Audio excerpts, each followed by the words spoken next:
And it is Christopher Juliano, number 16 on our Player of the Year leaderboard. He is on your left. Danny Jessup, number 18 on our SCG Player of the Year leaderboard. He is on your right.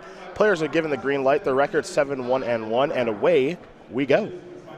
And if you've played against flash strategies, if you've played against decks like Fairies in the past, you know that you have to get your work done early here. A lot of pressure on Jessup to have a 2-drop here, especially on the play. Well, he does have one. It is a copy of Sylvan Advocate, maybe the best 2-drop he can have. His list is playing 4X, and I assume the same is true of Jim Davis and everyone else playing the Team Metagame Guru's deck. Playing 4 mana copies of Lamphole Pacifist, which I imagine is great in this matchup, very powerful against someone trying to play a flash game and not casting spells on every turn. It's a Reflector Mage, our first of what will likely be many of those today. Going to take care of the Selfless Spirit. Sylvan Advocate's going to come across for 2. And we're going to head back Juliano's way. This is the kind of start that you have to have against a blue-white Spirit deck, especially the way that Juliano's is built. Exactly. If you spend the first couple of turns of the game not doing anything, and they're able to sit back on their heels with a handful of instants and react to the plays that you make appropriately, it's an uphill battle. Very important to get the work done early. Back over to Jessup we will go. And we will see what he can find for this turn. He's going to start things off in the Evolving Wilds. Serve in here for 4. Juliano going to fall down to 14. And that'll be it for Jessup, though he is holding up a Spell Queller and he has a Dromoka's Command, so his hand looks to be pretty good. And that's the other thing about getting your work done early in this format. Very important now because of Spell Queller. A devastating play tempo-wise if you're on the back foot and have to cast into it. Juliano with land number 4. You can see his hand. He's got Ojai's Command, Selfless Spirit, all that jazz. Also has a Spell Queller of his own. The problem here is that he's behind on the board, and the next spell that he's going to play will likely cost 4 or less mana, and that's where Queller really builds its tempo advantage. Exactly. Juliano might have to do something like not do anything this turn, cycle an Ojai's Command to try to induce the Spell Queller, and then cast a 5-drop. But I don't think he can afford to just main phase a 3 or 4 mana card into Jessup's available mana. The Evolving Wilds will be sacrificed here by Jessup. He'll search himself up a basic island, but that's really the effect that Spell Queller's had on the metagame through the 9 rounds that we covered yesterday and the beginning of this 10th round. It really changes the way that the games are played because no longer can you say, oh, my opponent has mana up, it's Dromoka's Command or nothing. Now it's probably Spell Queller, or at least you have to think about Spell Queller, and it contorts the way you have to play. And it's a card alongside Reflector Mage that's extremely punishing if you are behind. I think it's going to put a lot of pressure on people to put more 1- and 2-mana cards into their deck to get something going on the battlefield so Reflector Mage and Spell Queller aren't swallowing up your 3rd and 4th turn. Can't be Vistas in land here for Jessup. He's going to come across for 4 more yet again. We'll see if Juliano has a response here. Juliano's got a pretty good hand, but it's the Spell Queller that's causing a problem. And now with Jessup having mana available, 5 to be exact, we can talk about Collected Company. We can talk about a lot of different things as here's a Spell Queller.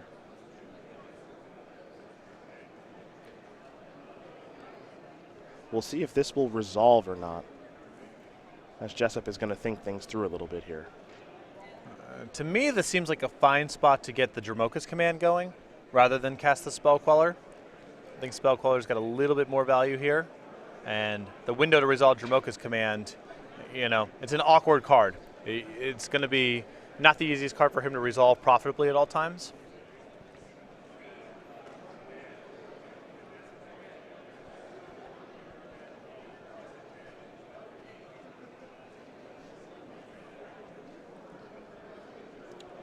Jessup, he's going to Spell Queller. And this also might just be a function of his mana, because he has a Dromoka's Command and 2 Spell Quellers in hand.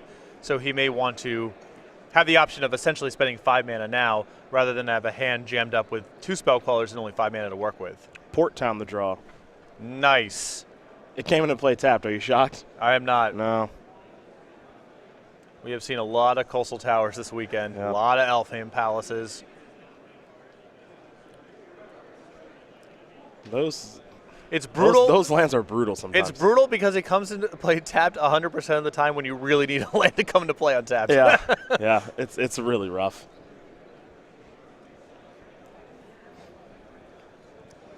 Two mana. Looks like he might go back to that Selfless Spirit that he played a little bit earlier. He has another copy of Selfless Spirit in hand, does Juliano. The tough thing there, obviously, is that he would have probably preferred to just be playing Archangel Avacyn this turn. Though, if he's able to make it out of the next turn with a pretty healthy life total, we can be seeing Archangel Avacyn transform because of Selfless Spirit's ability to sacrifice itself. So there is something to work towards here. And the question is, can he get there in time? The cards in hand for Juliano are the Archangel Avison that I just mentioned, an Oathstide's command that he's had for a little while, and then a copy of Clash Wolves, which he's just never really had the opportunity to cast, as now here's Dromoka's command. Sylvan Advocate looks like it's going to fight a Selfless Spirit. Imagine the Mausoleum Wanderer simply will counter this, but we will find out in a moment. Well, the way that Danny's reached for the die, maybe he's expecting it to resolve, hoping it will resolve. I think he's going to cast this card anyway. It saves him 3 points of damage. Or it resolves, and that's good too. Mm-hmm. All right, counter there. Jessup will untap. He's in a very good position. Lands and spells are good draws right now. Sylvan Advocate the draw to go along with another Spell Queller, and now the Canopy Vista he just played. So that's line number 6, which means Sylvan Advocate is on.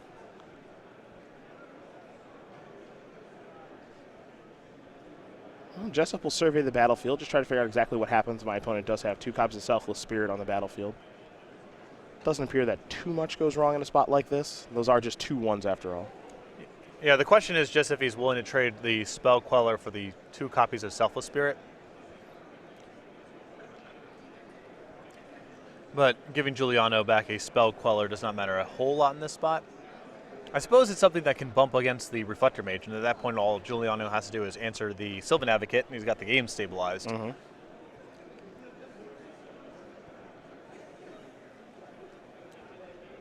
See how Juliano may want to block here. I think the reason for this attack, even though it's a little bit on the risky side, is that Jessup has another copy of Sylvan Advocate in hand. Mm-hmm. He makes it very juicy for Juliano to double block the Spell Queller here, and then Juliano falls to 4, and he has 2 Sylvan Advocates in play. So he has 2 lethal attackers against no board next turn.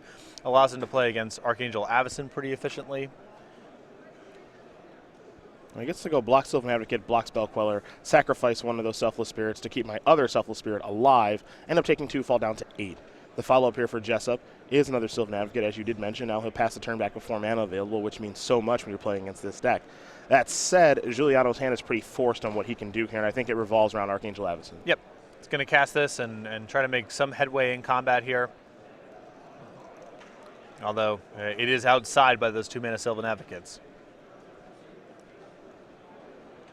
Jessup will draw.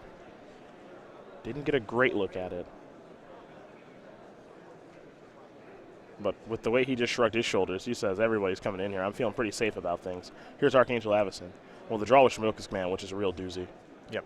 I think that's going to be too much to overcome here, Yeah. as he'll go down to 1 blocker here, and then the Sylvan Advocate and 2 2-power creatures adds up to 8 damage. What's kind of interesting about the way Juliano has played this turn, he could have just played a main phase Archangel Avison, sacrifice Selfless Spirit, transform the Archangel Avison, and then that would have dealt 3 damage to the Reflector Mage and the Spell Queller, getting a Spell Queller back, and also having a 6/5 Avison against 2 Sylvan Advocates. Now, I think that he might still lose to the Dromoka's command that was drawn, especially because he takes 3 from the Avison flipping, goes down to 5.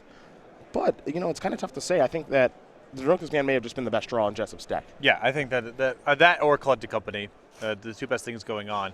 I think from Juliano's position, he wanted to make some effort to get some of the Sylvan Advocates off the table, because they're a problem even in the event that he flips Archangel Avison. But Dromoka's command, as you mentioned, the most problematic draw of them all. As it oftentimes is, and that is going to take care of this particular game. Danny Jessup's going to win game number 1 here over Christopher Juliano. Bant Company up a game over Blue-White Spirits, as both these players will go to their sideboards. We will do the exact same thing.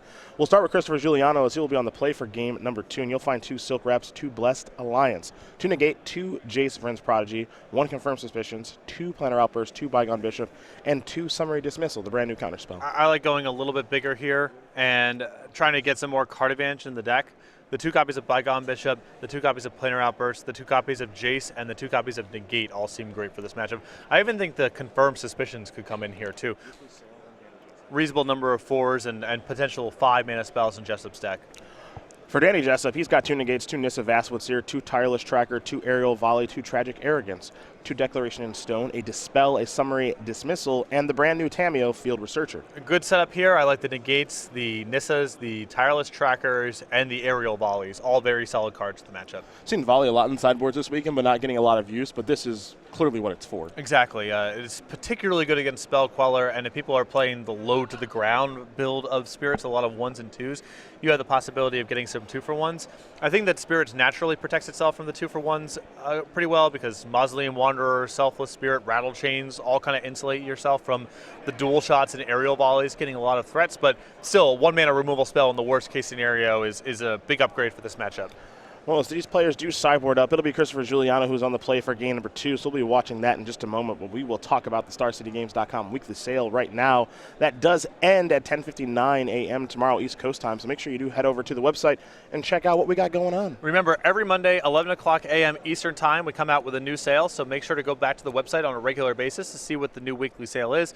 This week we have a sale on sleeves, dice bag, dice, deck boxes, and other supply kits. So head on over to the website and make sure to check back next Monday, 11 o'clock a.m. Eastern time. Check out the new sale.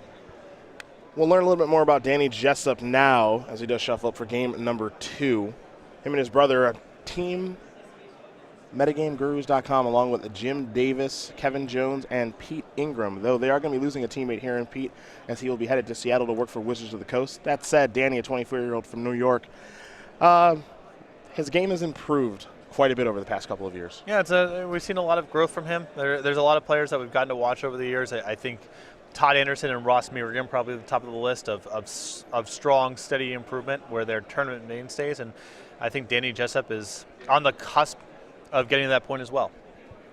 It's been fun to watch Danny grow along with his brother. These two guys forming what is probably the most dominant team on the SCG Tour thus far in Team MGG. Again, the Jessup brothers, Jim Davis, who is your players champion, Kevin Jones, who is the daddy, and unfortunately losing a member in Pete Ingram. But we'll see if they do want to add a member to the team or not. They've kind of made an announcement on their website that, we're not looking to just fill the spot. If something does come along that makes sense, but they'll consider it. But I think what's kind of fun to just watch these 4 guys really test a lot, grow a lot, and seeing a lot of fruits from their labor. Yep, that's for sure. Listen, Strong Island's got some talent out there. Ooh, I like that name. There's no shortage of strong Magic players that they want to add, but no reason to do it just for the sake of doing it. You got a good thing going. You got a crew of people that you trust, that you work well with. You don't necessarily have to add for the sake of adding. And they can play Magic. They can play some video games too. Long Island Joe getting 5th at Street Fighter V's grand finale at EVO last weekend. So they dabble in all areas of esports. Mm-hmm. It's pretty awesome to see. Looks like both these players are going to be starting on 6 cards at the very least as they both sent their hands back. Some people have commented on Twitter that might be losing my voice a little bit here for the first time in doing this for 4 years. Well, it could be a consequence of all the screaming we did playing NBA Jam at the Barcade yesterday. That could be what it is. Or it could just be me simply losing my voice out of nowhere. Yeah, could be random. Yeah, it could be completely random. There is also something I could point to as a possibility. It's not our fault that we won so much yesterday. I think that we went 4-3, but it felt like we went 40-0. What a game. We started slow. It's a build. Look, have you ever gone 5-3 at a Magic tournament and you're like, this was the worst day of my life? Yes. You won over 60% of your matches and it still feels like the worst day of your life. NBA Jam, on the other hand, felt like I won the Pro Tour. I felt invincible. It was unbelievable. Here's a Selfless Spirit. You saw Jessup start off with a Lumbering Falls.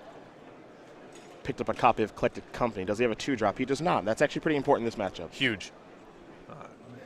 One, because of just the general strategy of a flash deck like Blue-White Spirits, and second, as we mentioned before, Spell Queller, especially problematic when you fall behind. Here is a Forest for Jessup. He'll pass again. Really slow to the board. Here's Anticipate. That will resolve. Juliano will take a look at the top 3. You get to take one with him. Not sure if he has land number 4 just yet, though. There is a Plains in there, so might be under consideration. It's tough because he's looking at land number 4, and he's missing. I don't think he has a land drop for next turn, or Spell Queller, which seems great in this spot. But I think with 2 Archangel Avacens in hand, he's going to err on the side of just making his land drops here. Well, he's found a card he's happy with. Time to draw. And he did take the Plains, so there is the Plains. Here's the Selfless Spirit attack. Well, Bounding Crisis is going to slow that down. All right, that is tapped for good. See a couple copies of Stasis Snare in hand, and he'll play that right now. So Crisis is taken care of. And main phasing that flash spell. Again, the concern about Spell Queller here looming over both of these players' plays at all times. And what's interesting now is because now we might see Jessup main phase his Collected Company because he's worried about Spell Queller. Correct. And that's exactly what you'll see. So the way the games are played has certainly changed now as Jessup will take a look at the top 6 cards. Duskwatch Recruiter, Bound, and Crisis are the 2 cards he has to take because those are the only 2 that are in there. And now he will simply pass the turn back. We'll go back over to Juliano. Be a nice turn to cast Archangel Avacyn if he has it. He has an island. Now how does he want to set it up? Because he has the ability here, if he'd like, to say, all right, I'll attack you for 2 in the air, play Archangel Avacyn, sacrifice himself with Spirit, let's play this game. Yep.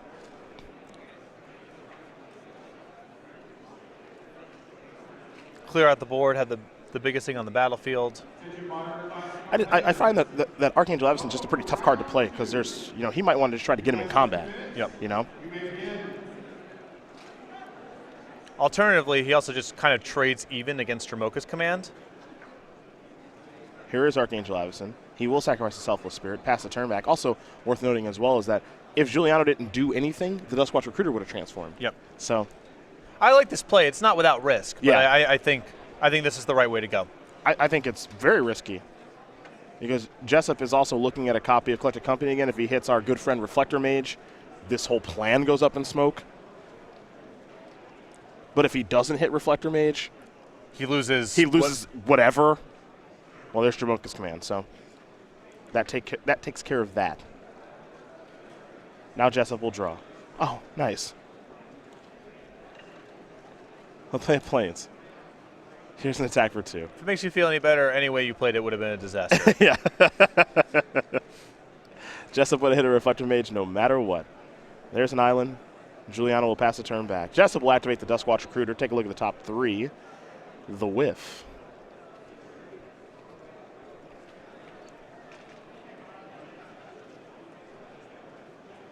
We'll go back to Danny. Duskwatch Recruiter's triggers on the stack for transformation, and it will transform. Spell Queller the draw. Kalinord Howler will come across for 3.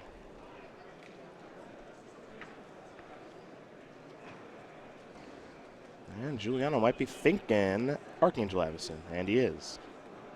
I don't think his hand really allows him to do much else other than this. Again, I know it's risky. A lot of things can go wrong here, but I think you got to at least try.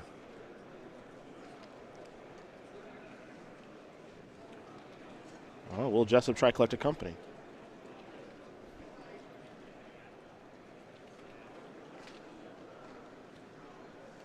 Well, the risk with Collected Company is he's drawing to essentially just Reflector Mage. If he Collected Companies and just finds random creatures, this Archangel Avacyn is going to swallow something up and then kind of loom over the battlefield. Yeah. But as we know, it's always there. It's always there. It's never not been there. Oh, and alongside of Thalia, so the next time that Juliano plays his Avacyn, like 7 turns from now, it'll come into the battlefield tapped. Okay. Yeah. I've seen worse turns. And it's kind of nice too because Jessup has 2 mana left over for the Spell Queller in his hand. Right, that's on the discount now because of the Flip Duskwatch Recruiter. Yeah. So how's that? That's kind of annoying. It's probably problematic. And if those port towns weren't coming into play tap before, they sure are now. They sure are now. I just think that, these decks that are based around blue-white, they just really need a kick. They need a little help. Right. Especially against, creatures that cost 4 or 5 mana, Because that's a place where Reflector Mage typically struggles. Yeah. So, Selfless Spirit, kindly leave. You've been Spell Quellered.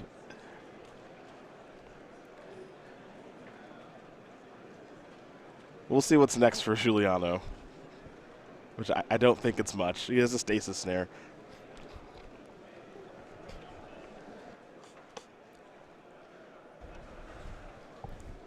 It is nice that Avacyn's going to enter the battlefield tapped. Way too good and untapped. Yeah. Way too good.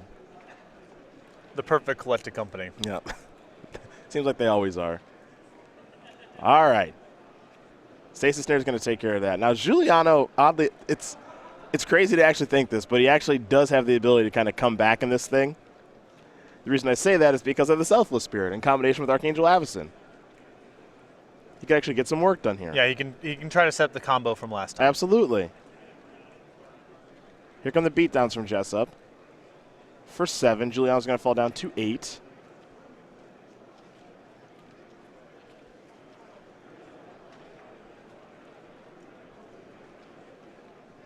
Jessup's hand right now is a Lambholt Pacifist and a Reflector Mage. I like this play. Has to Reflector Mage this to keep Juliano off of the line you described. Mm-hmm. Now the scary thing is if Juliano draws exactly Planar Outburst. And I think he may have drawn a copy of Essence Flux. It doesn't work. Remember, everything's coming into the battlefield tapped because of Thalia. If he drew Outburst, it would have been a beating. Yes. But we don't even know what the composition of his deck is after sideboard. He has access to 4 Planar Outbursts throughout his 75, 2 in the main, 2 in the board, just like Jeff. But we don't know if there are any left, and we know he doesn't have one in hand. Yeah, and just nothing here works because of Thalia. Yep. This is really the first time we've actually got the opportunity to see Thalia really kind of flex her muscles like this. It's shown up in some games during day one, but this is the first time where you're living the dream. Yep. This is the dream scenario. What people imagine with this card, it's happening right now. Juliano just is a step behind and can't catch up because of Thalia. And Reflector Mage. Yeah, that. And that is going to do it. Danny Jessup's going to win this match over Christopher Juliano 2-0. Bant Company going to take care of Blue-White Spirits. Reflector Mage is at it again.